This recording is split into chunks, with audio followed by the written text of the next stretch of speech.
மகிமை உண்டாகட்டும்.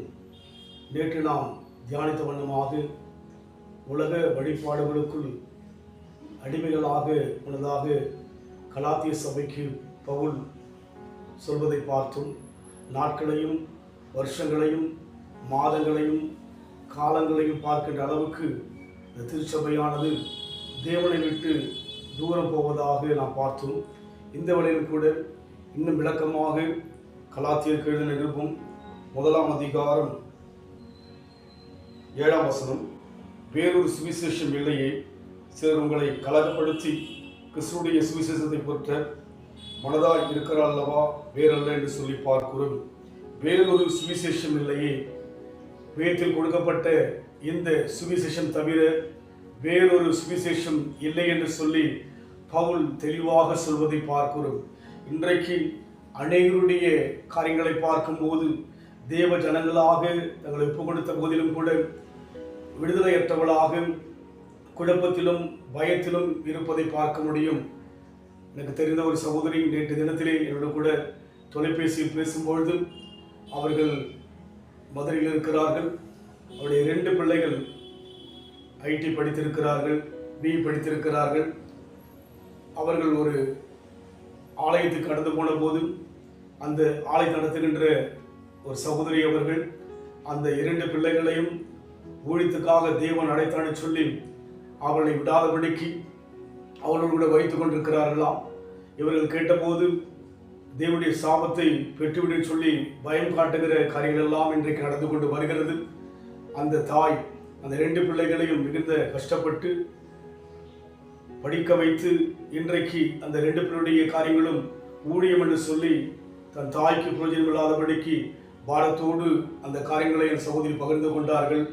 இன்றைக்கு இதில் சொல்லப்பட்ட சுவிசேஷத்துக்கு விரோதமான காரியங்கள் நடந்து கொண்டு வருகிறது.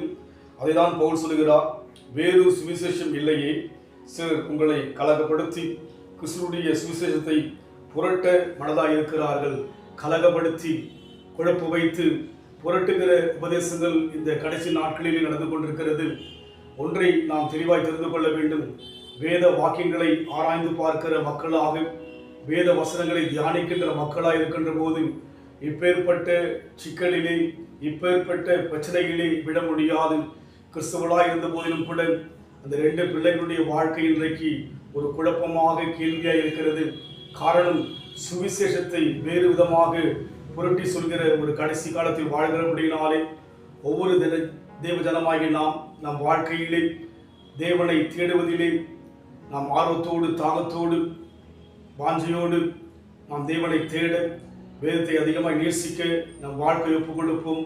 நிச்சயமாகவே இது சொல்லப்பட்ட காரியங்களுக்கு மிஞ்சி எந்த ஒரு காரியத்தை யார் சொன்னாலும் ஏற்றுக்கொள்ளாதபடிக்கு தேவனுடைய பிள்ளைகளாகிய நாம் மிக கவனத்தோடு கூட வேதத்தை நேசிக்க நம்ம ஒப்புக் கொடுப்போம்.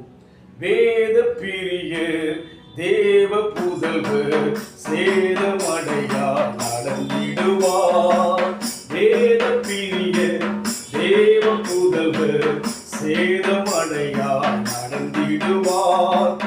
இலைகள் உதிரான் மரங்கள் போல இவர்கள் நல்ல கனி தருவார். சத்திய வேறும் பக்தரின் கீதம் சுத்தர்கள் போகும் பாதையில் தீவும் உத்தம மாற்றம் காட்டும்.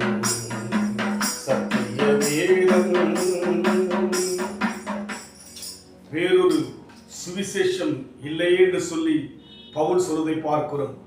அன்றைக்கு கலாத்திய சபையின் மக்கள் குழப்பத்தோடும் தடுமாட்டத்தோடும் தேவனை விட்டு தூரம் போனபடியினாலே இந்த புத்தகத்தில் அநேக காரியங்களை பவுலின் மூலமாக தேவன் பேசியிருக்கிறார். அன்பின் ஆண்டவரை துதிக்கிறோம். எங்களுக்குள்ளாய் கொடுத்திருக்கிற இந்த சுவிசேஷத்துக்காக நன்றி செலுத்துகிறோம். எங்கள் வாழ்விலே சத்தியத்தையும் அறிவீர்கள், சத்தியம் விடுதலையாக்கும் என்று சொன்னவனுமாய் சத்தியத்தை அறிகின்ற அந்த தாகத்தை எங்களுக்கு தாரும், நடத்தும், ஆசீர்வதி.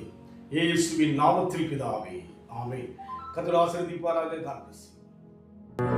God bless you.